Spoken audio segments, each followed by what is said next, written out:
Buenos días. El día de hoy, en esta mañana, quiero compartir con ustedes un mensaje que Dios imprimió en mi espíritu, me lo hizo sentir así. No es un mensaje fácil y pido la gracia del Señor que me pueda ayudar, y a usted que el Espíritu Santo nos pueda redarguir a lo más profundo del corazón para recibir lo que Dios quiera hablarnos el día de hoy. El título es, ahí está en pantalla, Una generación que no conoce a Dios. Vamos a ir a Jueces capítulo 2, verso 6, una de las escrituras que marcan claramente esta verdad en la historia del pueblo de Israel. Se encuentra aquí en el libro de los Jueces, en el capítulo 2, verso 6, y dice así: porque ya Josué había despedido al pueblo, y los hijos de Israel se habían ido cada uno a su heredad para poseerla, y el pueblo había servido a Jehová todo el tiempo de Josué, y todo el tiempo de los ancianos que sobrevivieron a Josué, los cuales habían visto todas las grandes obras de Jehová que él había hecho por Israel. Pero murió Josué, hijo de Nun, siervo de Jehová, siendo de 110 años, y lo sepultaron en su heredad en Timnat Será, en el monte de Efraín, al norte del monte de Gaz. Y toda aquella generación también fue reunida a sus padres. Versículo importante. Y se levantó después de ellos otra generación que no conocía a Jehová, ni la obra que él había hecho por Israel. Hace algún tiempo, estando yo en una sala de espera para ver a un médico, compartíamos la sala, una televisión en la cual estaba el noticiero local. Y al lado mío estaba un anciano, tendría unos 70, 80 años de edad, y juntos estábamos viendo lo que estaba narrando el presentador. Y obviamente las noticias no eran nada agradables, eran noticias muy lamentables en muchas partes del mundo. Y después de estarlo viendo durante 10, 15 minutos, el anciano que estaba al lado mío me dijo: qué triste, ¿verdad? ¿Cómo está la condición del mundo actualmente? Es pura maldad, donde quiera reina el robo, la mentira, se matan unos con otros. Y podías sentir en él un sentir en su corazón de lamento. Y después de un rato, él dijo una frase que quedó impregnada en mi corazón y me dijo: yo pienso que Dios nos ha abandonado. Al ver todo esto, siento que Dios nos ha abandonado. Y segundos después, yo reflexioné e inmediatamente contesté y le dije: más bien yo pienso que nosotros hemos abandonado a Dios, que es algo muy diferente. Y podemos notar, hermanos, que a través de los años, al igual que la nación de Israel, también nosotros en algún sentido hemos también abandonado a Dios. Por ejemplo, y por citarte una de las naciones más sólidas y prósperas de todo el mundo, Estados Unidos de Norteamérica, un país que por todos es sabido que desde sus inicios fue cristiano, fundado por hombres temerosos de Dios, amantes de un sueño que consistía en la libertad y en oportunidad para todos. Y desde su fundamento fue un país determinante en la mente de quienes lo fundaron en constituir una sociedad bajo el sistema de leyes éticas, morales y espirituales que dependían directamente de la Biblia. Fíjense nada más ustedes el entendimiento de quienes gobernaban en aquel entonces. Y los padres fundadores como George Washington, Thomas Jefferson, Samuel Adams, el primer ministro de Justicia John Hay, todos ellos salieron de una generación que salieron de Inglaterra en busca de libertad ante un gobierno tirano y de mucha persecución. Y llegaron a tierras de Norteamérica en el año 1776, que fue cuando escribieron ellos la Declaración de Independencia de esa nación. Y como dato interesante, es notar que de 55 hombres que escribieron la Declaración de Independencia, 52 eran hombres comprometidos con Dios. Eran hombres cristianos de verdad, hermanos. Esto trajo como resultado, indudablemente, que toda una generación, ¿sí?, y sociedad posteriormente estuviera bajo el control de Dios. Y por todos es sabido que Estados Unidos es una nación cristiana, o más bien era. Y esta nación tenía como base fundamental las normas morales, éticas, espirituales, sociales y de gobierno que regían en esa nación. De hecho, todavía cuando usted agarra un billete de $1, 5, no sé cuál de ellos es, tiene escrita una grabadura y dice: en Dios confiamos. Todavía en las escuelas públicas cada mañana se recita lo que se dice en inglés el Pledge of Religion, lo que es como un dicho que cada mañana las escuelas junto con los alumnos dicen un compendio de palabras, y entre esas palabras dicen una nación bajo Dios. Todavía el último presidente de esa nación, Donald Trump, y después se me fue su nombre, Joe Biden, juran bajo la Biblia gobernar a una nación bajo los parámetros de Dios. George Washington, quien fuera el primer presidente de los Estados Unidos, dijo lo siguiente: es imposible gobernar con rectitud el mundo sin Dios y sin la Biblia. No se puede. Thomas Jefferson, que fuera el tercer presidente, llamó a la Biblia la piedra angular para la libertad. James Madison, quien fuera el cuarto presidente, dijo: hemos puesto el futuro y nuestra capacidad para seguir los 10 mandamientos con todo nuestro corazón.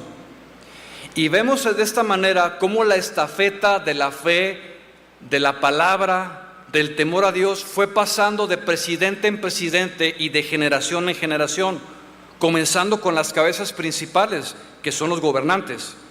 Y tanto para ellos como para muchos otros, la relación con Dios y la moralidad son los pilares esenciales de toda una sociedad. Bien, hermanos, desde entonces, fíjese bien, hasta hoy han pasado más de 200 años, que en promedio son 3 generaciones completas, casi 4. Y todas aquellas generaciones que amaban, que buscaban y respetaban a Dios y su palabra, hoy han casi desaparecido.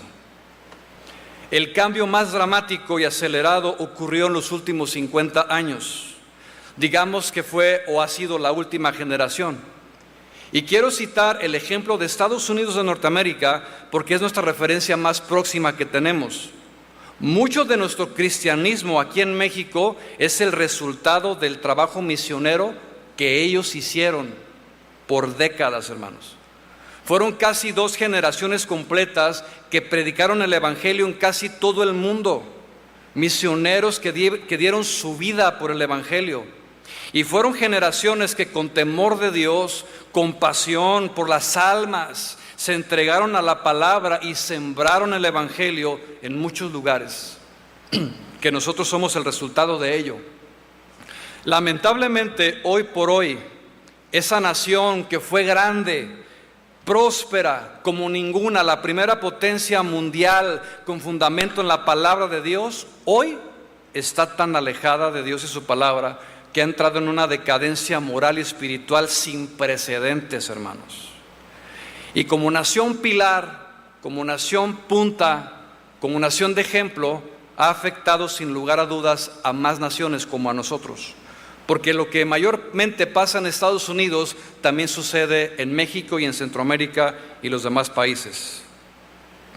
Y la pregunta que quiero hacerle en esta mañana en base a esto es: ¿y qué de esta generación? ¿Qué de tú y yo, de la que somos parte, como cristianos aquí en México, como cristianos aquí en Guadalajara, como miembros de casa de oración? ¿Somos acaso la generación, o bueno, ya no puedo decir generación, el remanente ¿Somos acaso el remanente que busca hoy a Dios, que anhela su presencia, que ama su palabra por sobre todas las cosas? ¿Seremos acaso la generación que camina con temor, con rectitud y con dependencia de Él? ¿Somos el remanente hoy, hermanos, que está lleno del Espíritu Santo y que vive de una manera apasionada por Cristo? Es lamentable decirlo, hermanos, pero por las evidencias contundentes que vemos hoy en día, podemos asegurar que es todo lo contrario. Y voy a hablar del mundo en general primeramente.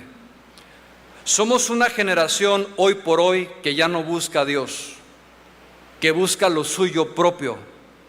Somos una generación egoísta y llena de vanidad. Somos la generación de las apariencias y de lo falso, donde el pelo es falso, las extensiones son falsas, las uñas son falsas, la cintura, las partes del cuerpo son falsas, por estéticas que el mundo hoy ha sembrado en el ser humano. Todo con el propósito de aparentar algo que en realidad no somos. Somos la generación que se aisló. Cada uno hoy vive en su propia realidad virtual. Todos aquí tenemos un teléfono celular y todos estamos conectados a una red digital, alejándonos de un mundo real. Como nunca antes, hermanos, vivimos en un tiempo, en una generación antisocial. Ya no hay fraternidad, hay aislamiento. Difícilmente conoces al vecino que está enfrente, es increíble. Todavía en mis tiempos, en los 80s, toda la cuadra se conocía hasta los de espaldas, hacíamos convivios por cuadra, era impresionante la fraternidad que se vivía en esos tiempos. Hoy eso ha desaparecido, hermanos. No podemos saludar ya al vecino porque algo en nosotros nos provoca irritación y no lo hacemos. Hoy ya no hay comunicación directa, el diálogo se está perdiendo. La mayoría de nosotros estamos tan acostumbrados a comunicarnos por mensajes de WhatsApp que ya no hablamos. Nosotros tenemos un negocio, por la gracia de Dios, vendemos comida rápida. Mucha gente, como usted no tiene idea, no quiere llamar para hacer su pedido, lo quiere hacer a través de un WhatsApp porque no quiere tener contacto con la gente. Y yo les insisto, mire, llame al teléfono por favor para que usted pueda tener un servicio mejor. No quieren. Dice, no, es que no quiero. Les produce irritación hablar con los demás. Somos hoy por hoy la generación de cristal, tan frágiles ante cualquier situación porque no sabemos resolver los problemas que se presentan en nuestra vida. Nos dejamos llevar por nuestros sentimientos, por nuestra debilidad, y nuestra casa espiritual, hermanos, como cristianos, está fundada hoy sobre la arena.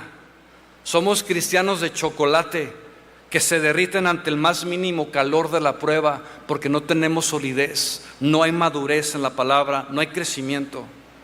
Somos hoy por hoy la generación que adora al mundo y sus deseos, que exalta la grandeza del hombre más que la de Dios.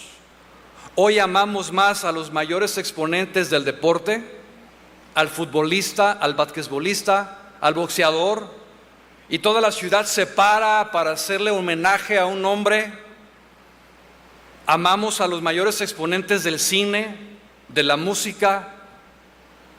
Aman al conejo malo y a la que baila sola.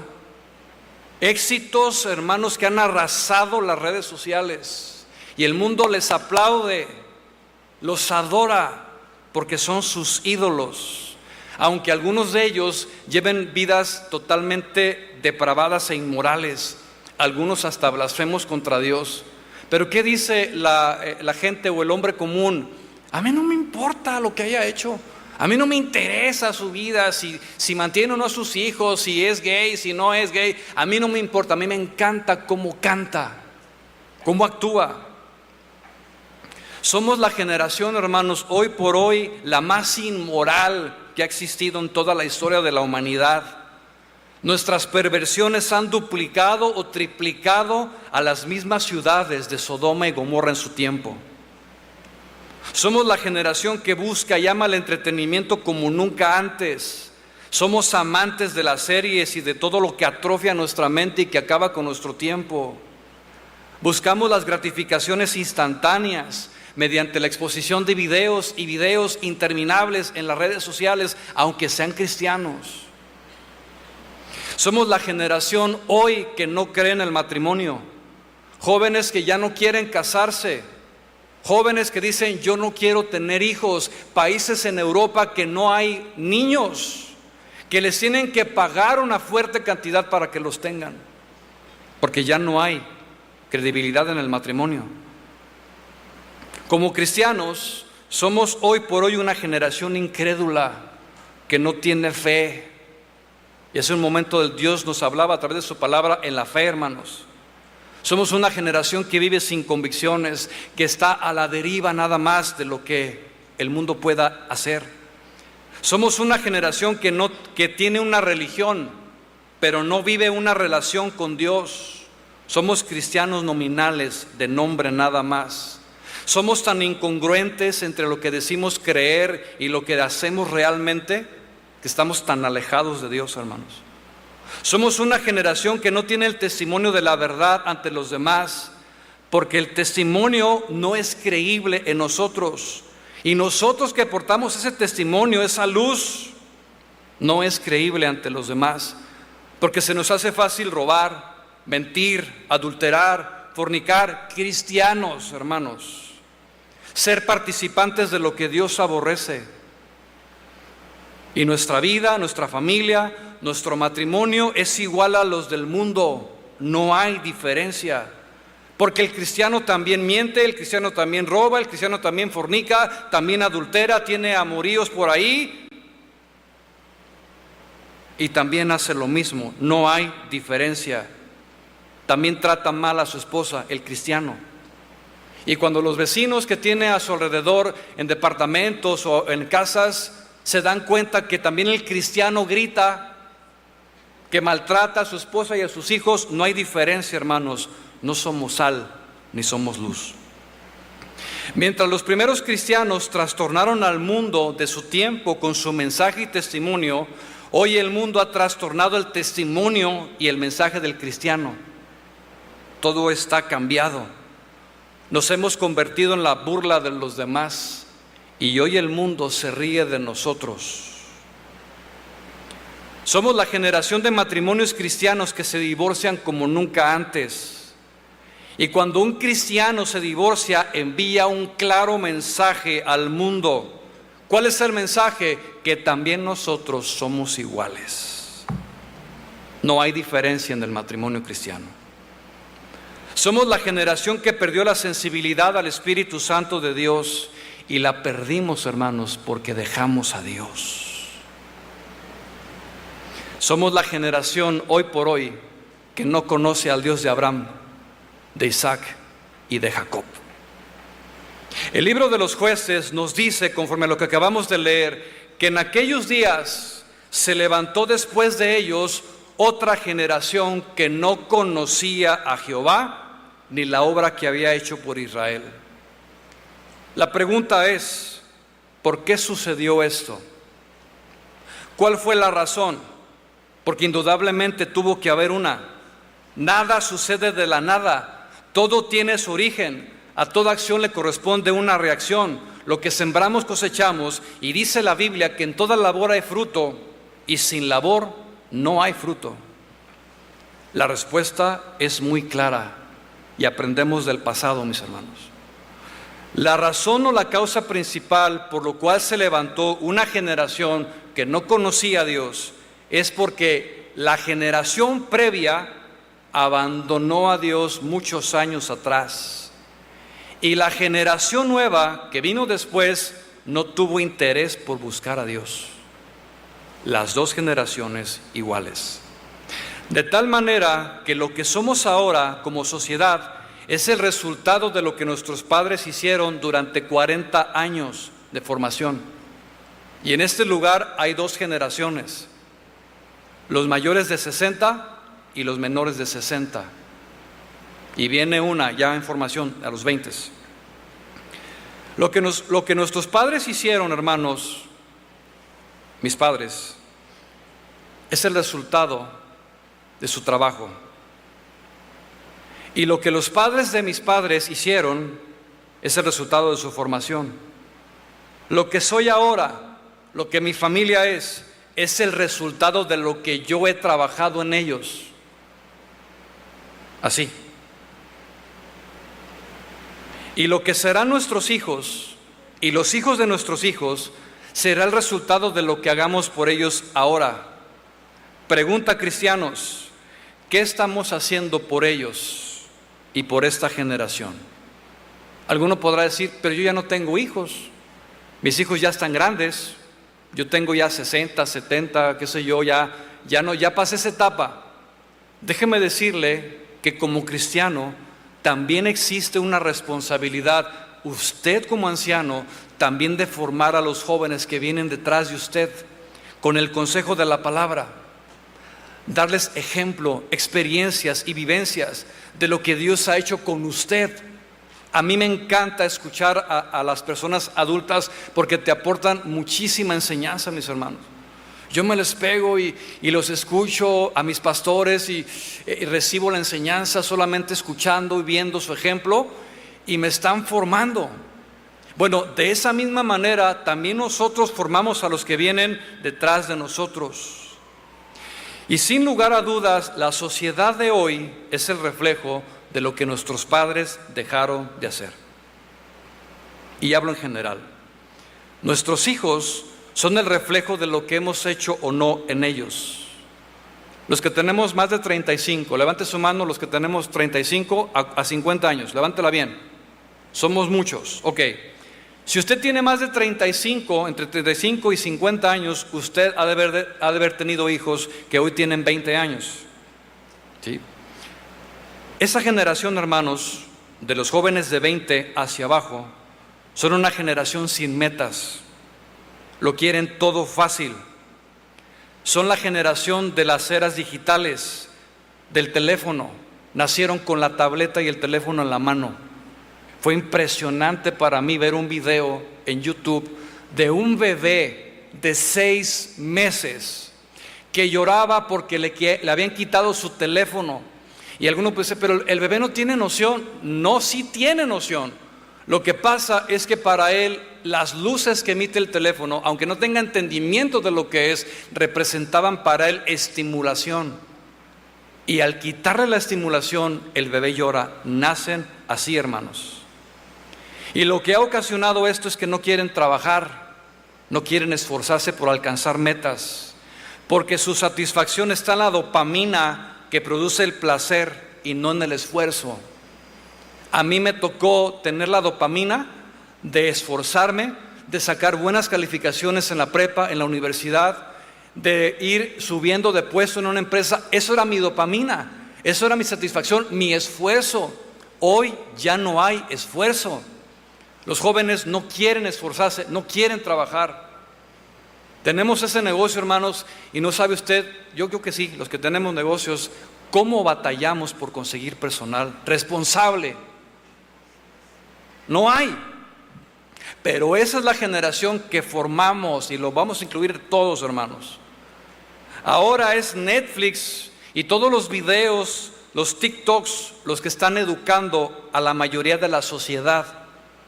Y los niños de 5 años creen que es correcto. Nosotros vivimos a una cuadra de una escuela primaria. Todas las mañanas durante el receso les ponen música.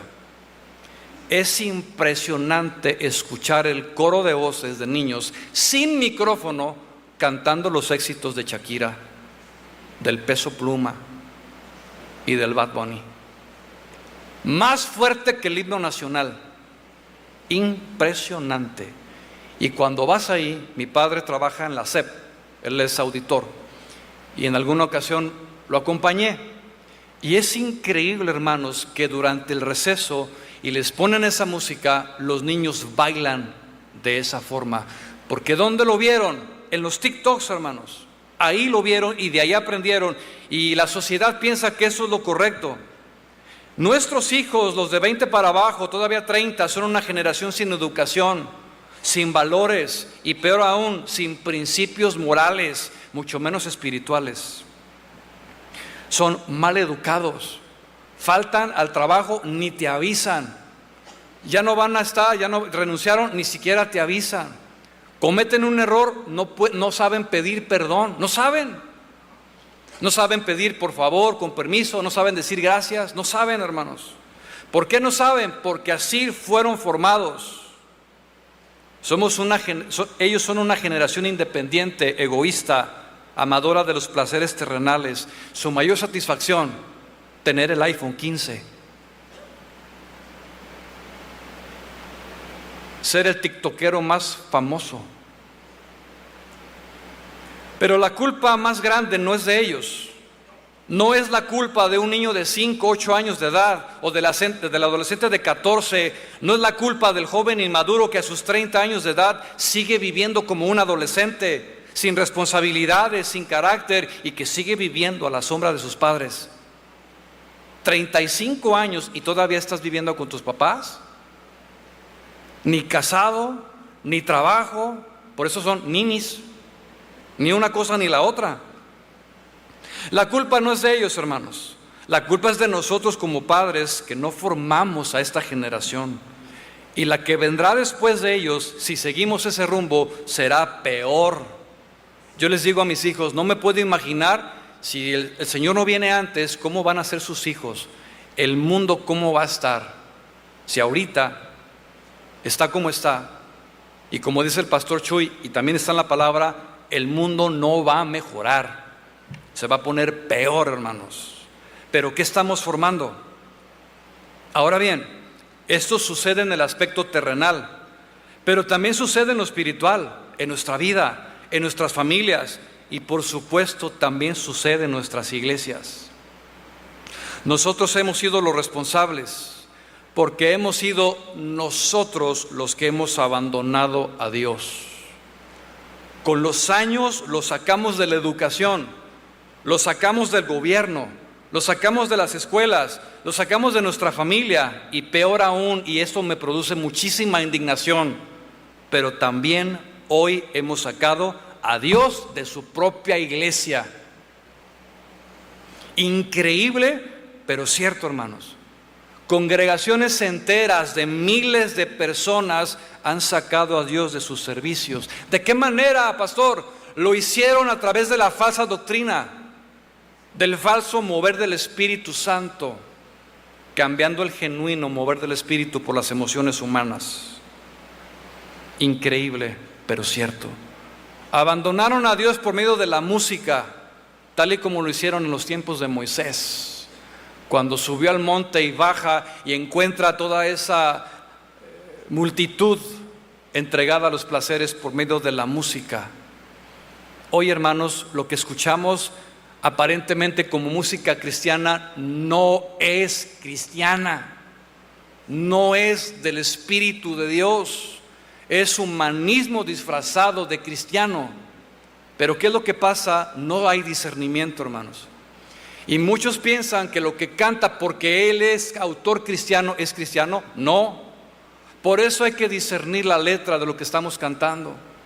En esta congregación, hermanos, hay un celo genuino de parte del Señor para guardar la alabanza, el genuino mover del Espíritu, y que exista, hermanos, todos los cantos basados en la palabra de Dios, que es lo que vivifica el alma, que cambia, que transforma la palabra cantada, hermanos, y que le da gloria al Señor.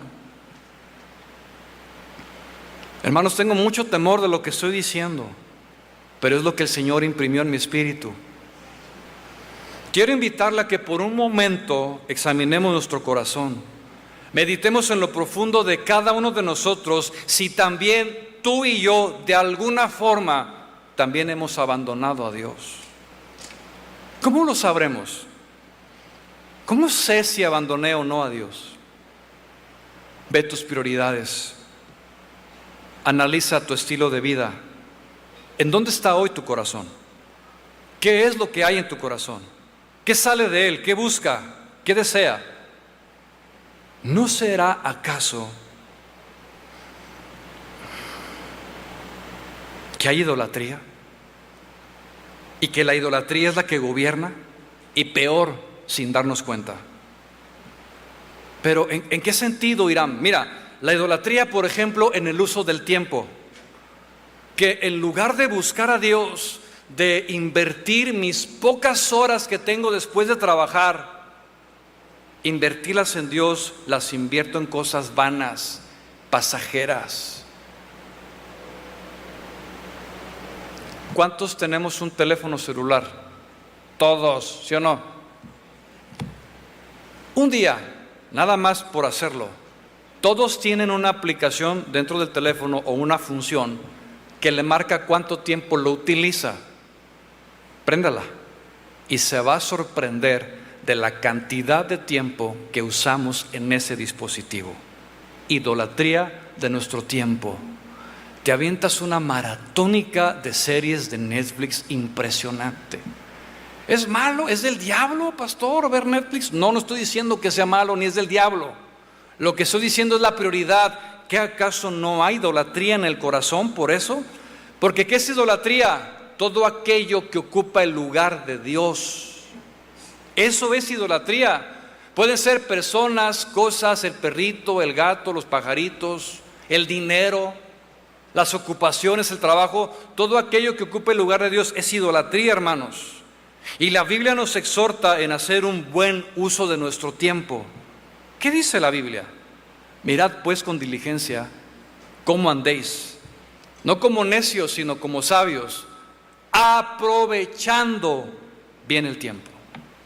Porque hay una razón, porque los días son malos. ¿En dónde está nuestro corazón? ¿En Dios o en las cosas del mundo?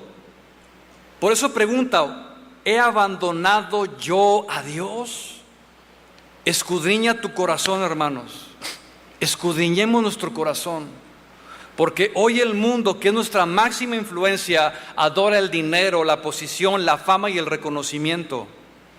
Y yo me temo, como dijo el apóstol, que quizás hay cristianos también que buscan las mismas cosas. Debemos de recordar que hay una diferencia muy grande entre tener prosperidad con Dios o sin Dios. La Biblia me dice que la bendición de Dios no añade tristeza con ella. Y además tengo el privilegio de disfrutar lo que Dios me da. Sin embargo, la prosperidad que nuestros ojos ven no es así, sino que la prosperidad que algunos tienen sí les añade tristeza. Y más aún, no tienen capacidad para disfrutarla. Podrán tener una mansión en Valle Real, en Puerta de Hierro, pueden tener una casa en un pueblo, qué sé yo, millones de pesos en el banco. Y si no tienes la capacidad para disfrutarla, porque tu alma está vacía, porque no hay Dios allí. Permítame explicarte brevemente esto. Vivimos en una sociedad donde uno de los ídolos más grandes es la vanidad. Estamos invadidos por el consumismo y sin darnos cuenta le damos nuestra vida, nuestro tiempo al materialismo. Vivimos para trabajar y pagar lo que todavía debemos. En Estados Unidos, hermanos, los que han ido para allá o que han vivido allá o tienen familiares, podrán darse cuenta que todos los que viven allá, en el 90%, viven para trabajar y para pagar lo que deben, porque todo lo deben, y tienen hasta 2 trabajos. Acá con nosotros llegó una muchacha, 22 años. Ok, pues está bien, hablé con ella, mira, el horario es este, el sueldo es este. Ok, está muy bien, ok, comenzó a trabajar, pero llegaba todo así como cansado. Yo, pues, ¿qué pasó? ¿Qué pasó? ¿Te sientes bien? Es que estoy bien cansada. ¿Por qué? Porque estoy trabajando en la noche. Mujer, le digo, no inventes. ¿Trabajas una jornada en la noche y llegas aquí y sigues otra jornada de trabajo? Sí, es que tengo que pagar lo que sacamos en Coppel. Lo que todavía debemos lo tengo que pagar. Y bueno, ¿y tu marido? Pues también trabaja doble turno. Y yo me fui para atrás y dije, bueno, pues ¿cuánto ganan? Yo le pago esto, allá le pagan esto, es tanto. Dije, Es una buena cantidad como para que tengan una vida así. No tienen vida, hermanos, porque viven para el consumismo, para el materialismo. De esta manera nos damos cuenta que vivimos para alimentar y sostener un sistema que lo único que está haciendo es robarnos nuestra vida, porque ya no tenemos tiempo para disfrutarlo. Y pasan los años, vamos envejeciendo, nuestros hijos crecen y se van de casa y nuestra vida se nos va. Y cuando reaccionamos nos damos cuenta que el tiempo que ha pasado ya no lo podemos recuperar. Dios nos dio un trabajo, es verdad. El que no trabaje, que no coma. Tenemos que trabajar, es un mandamiento de Dios. Y Dios lo hizo así para que tú y yo estemos ocupados en algo. Y para Dios es importante el trabajo, pero no lo más importante. ¿Qué es lo que hemos hecho nosotros? Cambiar todo lo que Dios da. Siempre tergiversamos, siempre cambiamos el orden de las cosas, hermanos. ¿Y qué es lo que pasa? Damos todo nuestro esfuerzo, empleamos toda nuestra capacidad, damos todo nuestro tiempo, sacrificamos incluso a la familia por el trabajo, y más aún y más triste, sacrificamos nuestro trabajo y todo esto para tener comunión con Dios. No tenemos comunión con Dios porque lo más importante es trabajar. Pregunto, ¿a esto le llamamos prosperidad económica? Sí, sí lo es, pero es sin Dios, hermanos. Sacrificamos nuestra vida espiritual por bienes que a los pocos meses serán inservibles, porque vendrán después otros que los van a reemplazar y será un ciclo de nunca terminar. Vendrá el iPhone 50, el 100 y el 1000, si el Señor no viene antes. Para ese nivel ya no va a haber teléfonos físicos, va a estar acá en la mente. Las grandes empresas, por medio de la publicidad, lo único que hacen es alimentar el orgullo y la vanidad de las personas, para que compren a crédito cosas que no necesitan, para presumir a personas que ni siquiera lo van a notar y no les va a importar. Y nos hacemos esclavos de un sistema de adoración, donde se adora el dinero, la comodidad, la vanidad y el orgullo. Consumimos para vivir, para ser felices, para alimentar nuestra vanidad y para aliviar nuestras penas y reducir el estrés. Vamos, ¿a quién no le gusta ir al mall de shopping? O al centro comercial. Hasta te pone musiquita, ¿da? El saco, y tú, relajado. ¿Para qué lo hace? Para manipularte, para que compres más, pensando que eso te va a aliviar. Y sí, te alivia el estrés, te alivia la tristeza, te alivia tus penas de una manera pasajera y momentánea, que en un flash, hermano, se te va ese gozo. Seguirás sintiendo el mismo vacío después, al día siguiente. Al mundo no le interesa quién sea usted, sino qué tenga usted.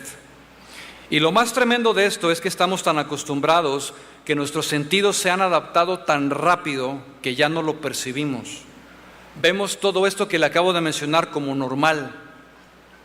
Mientras los discípulos y los primeros cristianos amaban a Dios con todo su corazón, la iglesia primitiva fue única e incomparable, dando testimonio de la verdad a aquella generación y a la siguiente y a la siguiente. Y cuando llegamos a la época de 1500, allá en la Edad Media, vuelve a renacer todo eso y se vuelve a aprender y sigue el testimonio adelante.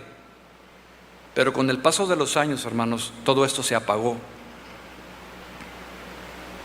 Mientras ellos amaban a Dios con todo su corazón y su meta era vivir en santidad para Dios y solo para agradarle a Él, hoy nosotros tenemos una meta: amarnos a nosotros mismos, pero no agradar a Dios. Queremos agradar a los demás porque buscamos la aceptación de los hombres más que la de Dios. Nos preocupa más la opinión de un hombre que la de Dios. Mientras los primeros cristianos daban su vida por el Evangelio y su propósito principal era alcanzar almas para Cristo, hoy nosotros damos nuestra vida solo por nosotros mismos. Hemos perdido la sensibilidad a la necesidad de otros. Estamos como el viejo refrán popular que dice: sálvese quien pueda. Mientras el apóstol Pablo tenía como pérdida todas las cosas terrenales a fin de tener el conocimiento de Cristo, hoy nosotros buscamos y le damos más valor a lo terrenal y perdemos el conocimiento de Cristo por el afán, por el deseo y por la búsqueda de lo material. El resultado de todo esto, hermanos, lo estamos viendo ante nuestros ojos. Una generación que no conoce a Dios. Pregunta: ¿Dios nos abandonó o nosotros abandonamos a Dios? Jueces 2:10, lo tiene usted abierto, y dice así: y se levantó después de ellos, ¿de quiénes? De la generación que había servido a Dios, otra generación que no conocía a Jehová, ni la obra que él había hecho por Israel. En otras palabras, esta generación abandonó la instrucción, dejó la enseñanza de la palabra, y no necesitamos pensarle mucho, hermanos, ni pedirle al Señor que nos revele. No, esto es algo de sentido común. ¿Por qué dejaron la instrucción de la palabra? Porque se preocuparon más por sus propias vidas. Estaban más interesados en ellos y en las cosas del mundo que buscar las cosas del reino celestial. De cualquier manera, por cualquier razón que haya sido por la cual dejaron a Dios, lo cierto es que ocurrió, pasó. Ellos decidieron abandonarlo. La semana pasada aprendimos esto. Tomaron una mala decisión de abandonar a Dios. Y cuando esto sucede, cuando alguien, hermano, decide de manera voluntaria abandonar a Dios, las consecuencias son devastadoras. El precio a pagar es muy caro, muy alto.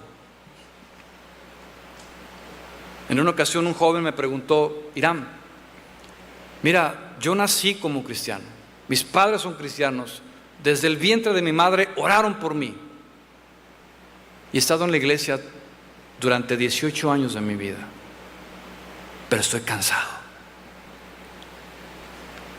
no quiero seguir más.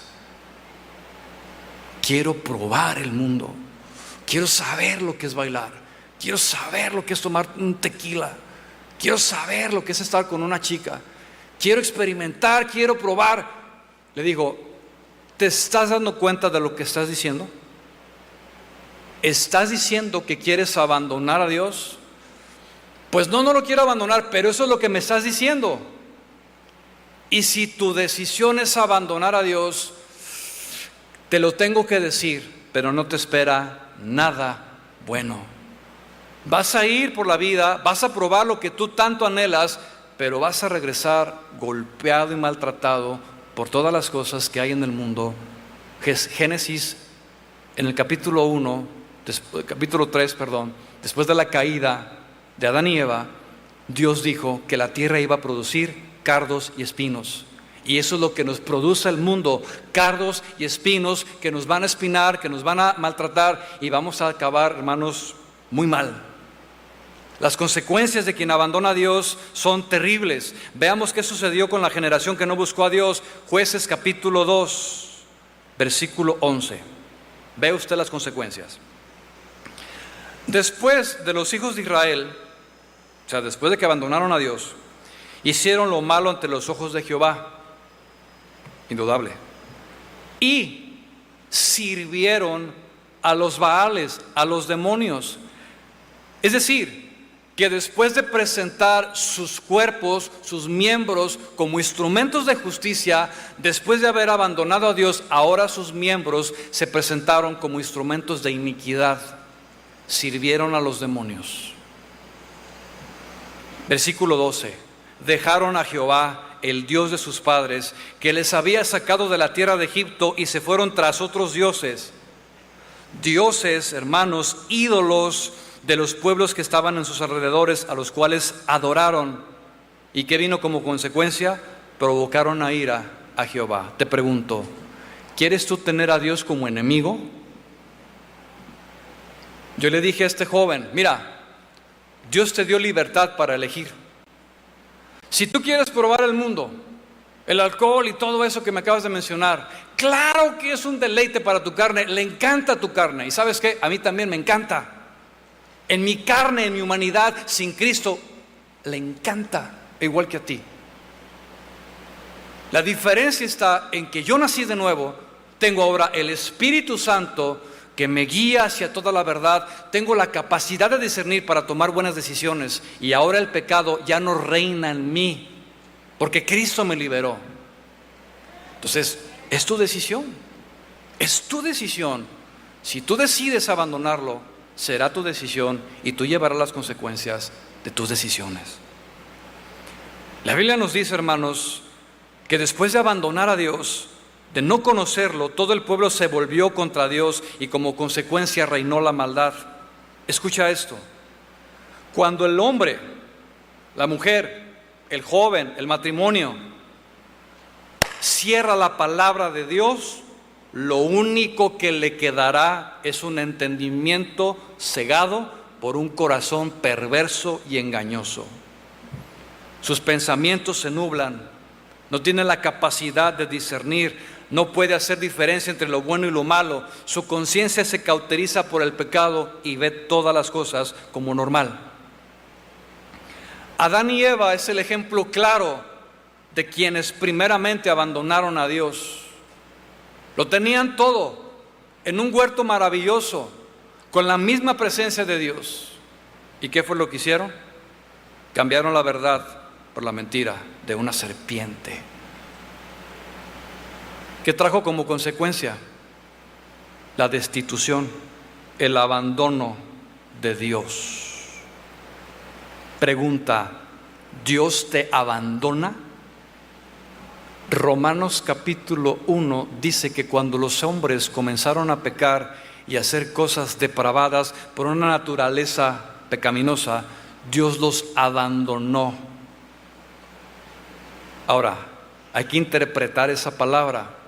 Abandonar en ese texto significa entregar, empujar, porque Dios no abandona a nadie, sino que Dios empuja al ser humano por su rechazo.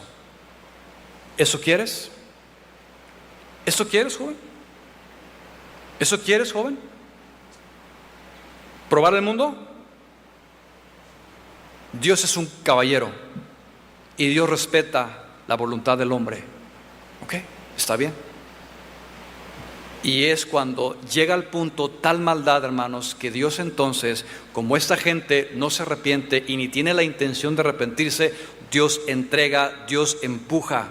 Y esto fue lo que pasó con esta generación, que cambiaron la verdad por la mentira de una serpiente y trajeron en sí mismos la retribución debida a su extravío. ¿Cuál fue el resultado? Lo sabemos, hermanos. Toda una generación que se levantó después de Adán y Eva, que vinieron los hijos de la simiente de ellos, de Caín, toda una generación malvada y perversa, que llegamos a Génesis capítulo 6, donde Dios, por causa de la maldad tan multiplicada, decidió hacer juicio sobre el mundo. Ese es el resultado. Escucha bien: si alguno aquí tiene la intención algún día de abandonar a Dios, eso se llama apostasía. Sepa usted, hermano, y usted no puede decir: a mí nunca me dijeron, a mí nunca me hablaron de eso en mi congregación, a mí el pastor jamás me lo dijo. Dios habla aquí servicio tras servicio, pastor con pastor. Y yo le digo a usted en esta mañana: si algún día usted decide abandonar a Dios, créame, hermano, que las consecuencias no son nada buenas. Y si algún día usted se extravía y tiene en su corazón el deseo de regresar, regrese. Dios lo estará esperando siempre con un corazón de perdón, porque Dios perdona. Pero usted no se base en eso para decir: bueno, entonces yo me alejo, me voy, vivo como quiero, y a los 70, 80 años de edad me voy a arrepentir ahí en mi casa, calientito en la cama con un café caliente. Allí háblenle al pastor que venga a orar por mí. Yo no sé si eso vaya a pasar, porque nadie tiene la vida asegurada. Por eso tenemos que estar seguros en Cristo. Si un matrimonio decide abandonar a Dios, sepa usted que las consecuencias serán terribles, y lo mismo sucederá con la familia. El abandonar a Dios, hermanos, es la peor decisión que alguien pueda tomar. Lo mismo sucede en nuestros días. El abandono a Dios ha traído consecuencias en nuestras vidas, sociedades y aún en nuestras iglesias. Y si me detengo por un momento en el asunto de la iglesia, hermanos, es lamentable, pero comenzando de pastores, líderes, no se diga los congregantes, abandonaron a Dios, cambiaron la verdad de las Escrituras que vivifica por la mentira que satisface los deseos y los sentidos carnales. ¿Cuál es el resultado de esto? Que hoy tenemos congregaciones sensuales, no espirituales. Y como todo se reproduce según su género, si el pastor es carnal, sentimental, pues también las ovejas van a ser iguales, carnales y sentimentales, no espirituales. Y el resultado son cristianos que solamente quieren sentir emociones, que se caen, que tiemblan, que se ríen, que son sacudidos, que son llevados al éxtasis de una experiencia espiritual, entre comillas lo digo, porque son cristianos que solo quieren recibir dosis de dopamina espiritual que los haga sentir bien en la reunión. ¡Ah, qué tremenda estuvo la alabanza! ¡Ah, qué gloria a Dios! La palabra que el pastor trajo, qué palabra, hermano. ¿Cuándo abrió la Biblia? ¿Cuándo explicó y le dio el sentido a los textos? ¿Cuándo confrontó el pecado? Pues no lo hizo, pero gloria a Dios. No, hermanos, estamos mal, estamos grave. Hemos abandonado a Dios.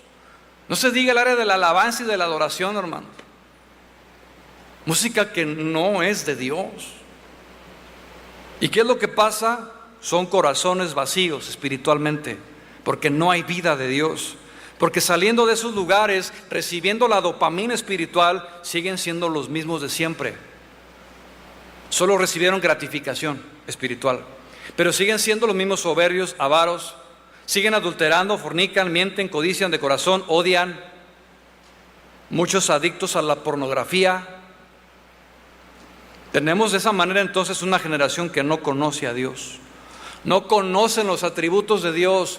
Han olvidado que Dios es amor. Sí, Dios es amor. Dios perdona, sí, Dios perdona. Pero también no se te olvide que Dios es fuego consumidor y que no tendrá por inocente el que es culpable. Dios es un Dios de ira, de juicio, que no se te olvide. Pero Dios es un Dios restaurador, perdonador, amplio en su misericordia, grande, hasta las nubes llega su fidelidad. Son verdades, hermanos, que hoy necesitamos guardar en nuestro corazón y conocer de Dios. Hace muchos años aquí se llevó una serie el pastor Chuy, conociendo a Dios.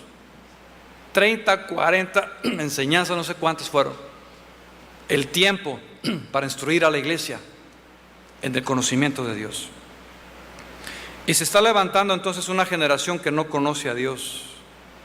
Hoy, hermanos, en muchos lugares la iglesia conoce más la vida del pastor que la palabra. Hoy conocen más las fábulas, los cuentos, las herejías, las doctrinas falsas que la palabra de Dios. Y salen de la reunión y ¿cómo estuvo el pastor? Nos hizo reír. Un montón de risas y chistes y todo eso. ¡Qué tremendo! ¡Qué tremendo! Pues sí, qué tremendo. Hermanos, la presencia de Dios y la exposición a su palabra es la que nos cambia, ¿sí o no? ¿Alguien diga amén? Nadie que genuinamente está expuesto a la palabra, a la presencia de Dios, puede permanecer igual. Es imposible. Moisés fue cambiado en el monte. Cuando estaba delante de la presencia de Dios, dice que su rostro cambió. Evidencia de estar en la presencia de Dios, hermanos. Pero si no hay palabra, si no hay presencia de Dios, hubo música, sí, extraordinaria, impresionantemente ejecutada, voces angelicales, pero sin presencia de Dios, hermanos. Y te vas allá a la sierra con los indígenas y el hermano agarra la guitarra toda desafinada y comienza ring, ring, ring, Señor, ven. Y dices tú, qué tremendo, porque el respaldo y la unción reposa sobre el corazón humilde. Dios da gracia a los humildes y su presencia está donde hay temor, donde hay respeto a su presencia. Mis hermanos, el verdadero carácter de Cristo y la vida del Espíritu se demuestra fuera de la iglesia. Mire, ahorita que me acuerdo, hace unas semanas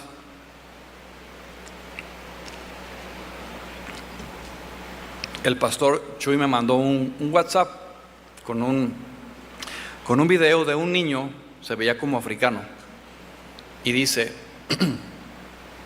este niño es capaz de cantar en las notas, ¿cómo se dice? Ayúdame, Julio. En las notas conocidas como celestiales o angelicales, unas notas altísimas que no cualquiera puede cantar. Y ya, pues le di play ahí al video, y sí, un niño estaba cantando el Agnus Dei, el Aleluya. Es impresionante el niño cantando esa canción. Pero no, yo canto como el gallo Claudio. Pero miren, era una voz impresionante, hermanos. Y después manda otro video, dice: mira, estos no llegan ni cantan en las notas angelicales, pero sí llegan a Dios por el corazón. Y era una grabación de una de las casas de oración con una guitarra sencilla, humilde, y dándole alabanza a Dios en un idioma, creo que está allá por Cancún, no recuerdo ahorita, Ichan o algo así se llama.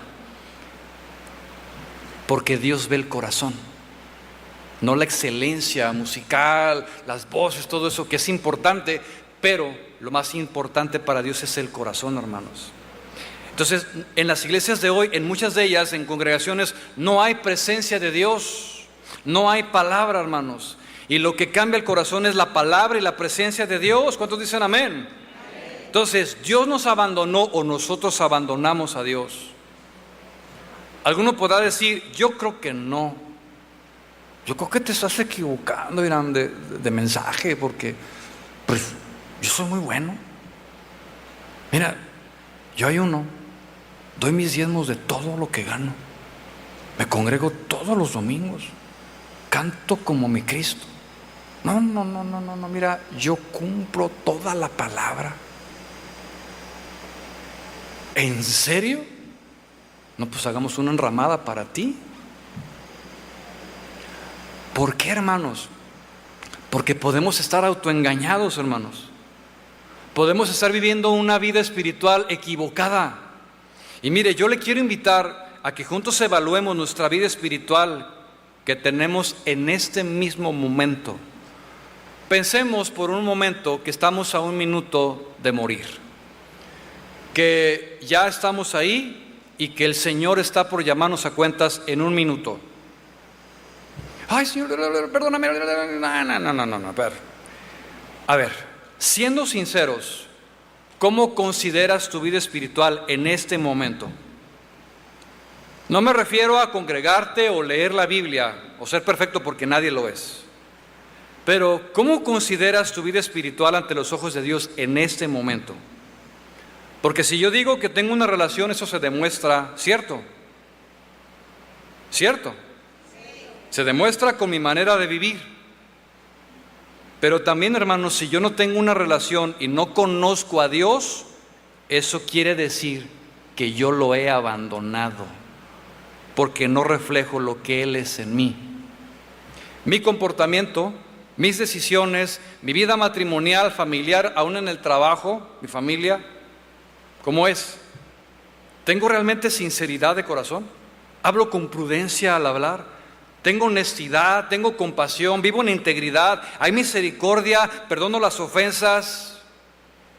Es decir, ¿en verdad estoy manifestando un carácter cristiano? Bueno, eso es en relación al carácter, pero ¿qué si hablamos del fruto del Espíritu? ¿Cuánto fruto manifestamos? En amor, gozo, paz, paciencia, benignidad, bondad, fe, templanza, mansedumbre. ¿Cómo? Quizás muchos de nosotros nos podemos adaptar a un estilo de vida y entramos a un sistema religioso donde ya no percibimos que estamos en él por la rutina de la vida. ¿Cómo andamos en nuestros hábitos espirituales? La oración, la palabra, la adoración, el ayuno, evangelizar a los perdidos. Y cuando me refiero a oración, hermanos, me refiero a la oración en la iglesia y fuera de ella, como lo es en el hogar, con mi esposa, con mis hijos. La oración privada, esa que tengo tú y yo, esa que tienes tú y él cada mañana con el Señor, a solas. Cuando me refiero a la meditación de la palabra, no me refiero a simplemente leer, sino a profundizar en ella. Y hay niveles. Una cosa es leer la Biblia, otra cosa es estudiar la Biblia, otra muy diferente es meditar en base a lo que leí y aprendí, y por último es aplicar lo que aprendí. 4 niveles. Todas estas cuestiones, hermanos, son el reflejo de una vida espiritual que no puede faltar. Claro, si en verdad soy cristiano. Y si soy cristiano, eso empieza por mí. Yo me temo que algunos lo han perdido. Ya no hay hábitos cristianos. Porque la rutina, el trabajo, las actividades, el afán, la falta de tiempo, las circunstancias de la vida, las pruebas, las heridas de los demás que te dan, todas estas cosas han dañado el corazón de muchos y sin darse cuenta hoy están alejados de Dios. Han dejado de conocerlo. Porque si tú en verdad sigues conociendo a Dios, lo vas a conocer a través de la escasez el día de mañana. Si en verdad quieres conocer a Dios, lo vas a conocer en la enfermedad que en un mes te va a salir. Vas a conocer a Dios en la provisión cuando venga la escasez. Y vas a ir entonces teniendo experiencias con Él que te van a acercar más a esa comunión. Pero yo me temo que en algunos hoy, hermanos, ya no arde más su corazón. Ya no hay pasión. Están fríos. Y si alguien llega a esa condición, debe salir rápido porque es peligroso. Voy hacia el final. Después de hablar todo esto, la pregunta que viene a continuación es: ¿y qué voy a hacer al respecto? ¿Qué es lo que se espera de cada uno de nosotros? Bueno, pues se espera que busquemos a Dios, que clamemos a Él con todo nuestro corazón y que volvamos a Él, hermanos. La fuente de vida inagotable, la fuente de todo lo que nuestra alma necesita. Necesitamos volver a Dios. Y quiero cerrar con una escritura que Él puso claramente en mi corazón para cerrar esta enseñanza y llevarnos a ese punto, hermanos. Y eso se encuentra en 2 de Crónicas, capítulo 7, verso 14. Y dice así: si se humillare mi pueblo, y quiero pedirle a mi hermano que no lo tome a la ligera y que por la familiaridad del texto diga: ya me lo sé. No, hermano, por favor, esto es bien serio. Léalo como si fuera la primera vez. Mire, dice, palabra de Dios: si se humillare mi pueblo, sobre el cual mi nombre es invocado, y oraren y buscaren mi rostro, y se convirtieren de sus malos caminos, entonces yo oiré desde los cielos, perdonaré sus pecados y sanaré su tierra. Preste atención a las instrucciones de Dios. Número 1, dice: si se humillare mi pueblo, sobre el cual mi nombre es invocado. Y no me voy a referir a congregaciones fuera de aquí. Esta es nuestra congregación, esta es nuestra casa espiritual, casa de oración. Si usted y yo invocamos aquí, hermano, el nombre de Dios, si tú y yo clamamos a Él y le adoramos, lo primero que Él nos pide es humillación. Si se humilla mi pueblo sobre el cual mi nombre es invocado, humillarse es doblar la rodilla, ser derribado a tierra, someterse y quebrantarse delante de Dios. Y le voy a hacer una pregunta profunda, hermano. ¿Cuándo fue la última vez que usted se humilló de manera voluntaria en un deseo y pasión por Dios? No que le haya dicho el director de alabanza, doble su rodilla, hermano. No, usted de corazón, por iniciativa, por necesidad, usted se humilló delante de Dios. La invitación es esa: si se humillare mi pueblo. Y habla de todos, no de algunos. ¿Por qué? Porque hay una verdad: Dios debe ser el todo en todos, no en algunos. Esa es la iglesia, esa es la casa de Dios, hermanos. Pregunta: tú y yo que invocamos al Señor, ¿cuándo fue la última vez que reconocimos su grandeza y pedimos perdón por nuestra condición? Él debe ser reconocido. Siguiente punto, dice que después de la humillación es la oración. Y si oraren, ese orar es buscar el rostro de Dios de manera pública, pero también privada. Como congregación necesitamos orar, necesitamos buscar la presencia de Dios sí o sí. Es una necesidad imperante, hermanos. Es muy triste que cuando se convocan a reuniones de oración, es una mínima parte la que asiste, porque no hay interés en la mayoría. Yo entiendo el trabajo, las actividades y todo esto, sí, pero si pudiendo hacerlo no lo haces, hermano, es falta de hambre por Dios. Tercero, después de humillarse y llorar, lo siguiente es buscar su rostro. Eso significa que debemos de tener un deseo ardiente, apasionado por buscar la presencia de Dios. Es un deseo que nace en lo profundo de nuestro ser, que no te lo puedo explicar con palabras. Es una necesidad. ¿Cómo me puedes tú decir a mí qué es tener hambre? ¿Cómo me explicas eso? Tengo hambre, explícamelo. No sé, mira, es una necesidad. Tengo hambre, pero explícamelo con palabras. No sé. Bueno, en esa misma medida, hermanos, es el hambre por la presencia de Dios. Así como el comer, el tomar agua y respirar cada segundo, que son necesidades básicas, naturales del ser humano y que son además insustituibles, porque no pueden ser suplidas por nada, hermano. Así lo es también en lo espiritual. La naturaleza del que ha nacido de nuevo le impulsa, le lleva de manera automática a buscar la presencia de Dios.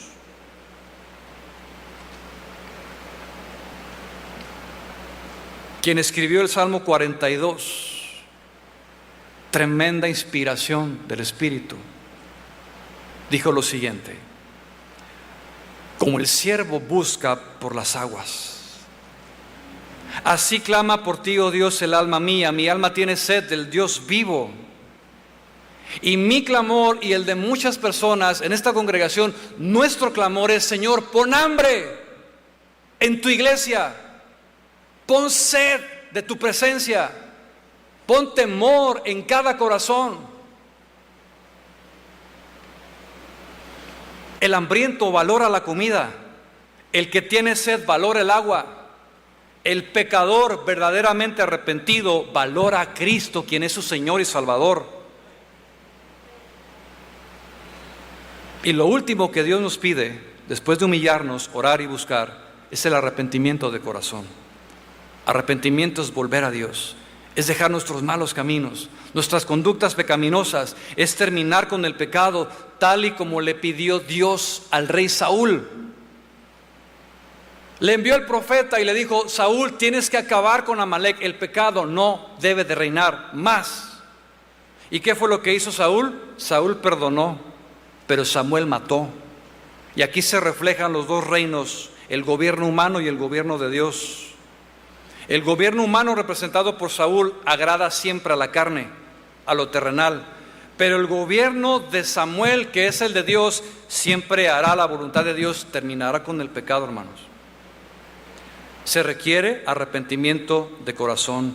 Necesitamos una generación que conozca a Dios, que ame a Dios, que anhele su palabra y que no suceda lo mismo que el tiempo de los jueces. Seamos los que levantemos esta generación con nuestra vida, con nuestro ejemplo, con nuestra pasión por Dios, por hambre de su palabra, que yo pueda impregnar a otros la pasión que hay en mi corazón por Dios. Que seamos nosotros los que levantemos a nuestros hijos, que sigan adelante en el camino del conocimiento de Dios. Yo les doy muchas gracias, estoy agradecido con el Señor porque tengo mis pastores que me enseñan y que enseñan a otros y que se dan el tiempo para instruir y formar año tras año, congreso tras congreso, a una generación de pastores jóvenes que venimos atrás. Y cuando llegue el momento en que nosotros, si el Señor nos llama a su presencia, que lleguemos también a esas edades, podamos también continuar con el legado de la palabra y seguir formando a más pastores, a siervos y a ministros. Pero también seguir formando a la iglesia, a las generaciones que vienen detrás de nosotros en la palabra. Termino comentándole lo siguiente: lo que hace a una nación grande no es su fuerza militar, no es la capacidad económica, tampoco lo son sus gobernantes o sus leyes humanas. La grandeza de un país consiste en que Dios sea Señor y Rey de esa nación, que tenga la preeminencia en todo. Lo que hace a una familia fuerte y sólida no consiste en la capacidad económica que tengan sus miembros. Lo que hace a una persona fuerte y sólida no consiste en cuántos logros ha tenido o éxitos que pueda alcanzar. Dijo Jesús: ¿de qué le sirve al hombre ganar el mundo entero si hoy mismo pierde su alma y se la piden? ¿De qué sirve? Lo que hace una congregación fuerte y sólida no son sus ministerios, su capacidad económica o el número de personas que tenga. Lo que da solidez, firmeza y grandeza es cuando Dios, hermanos, es el todo sobre un país, el todo sobre una familia, sobre un matrimonio, sobre una congregación.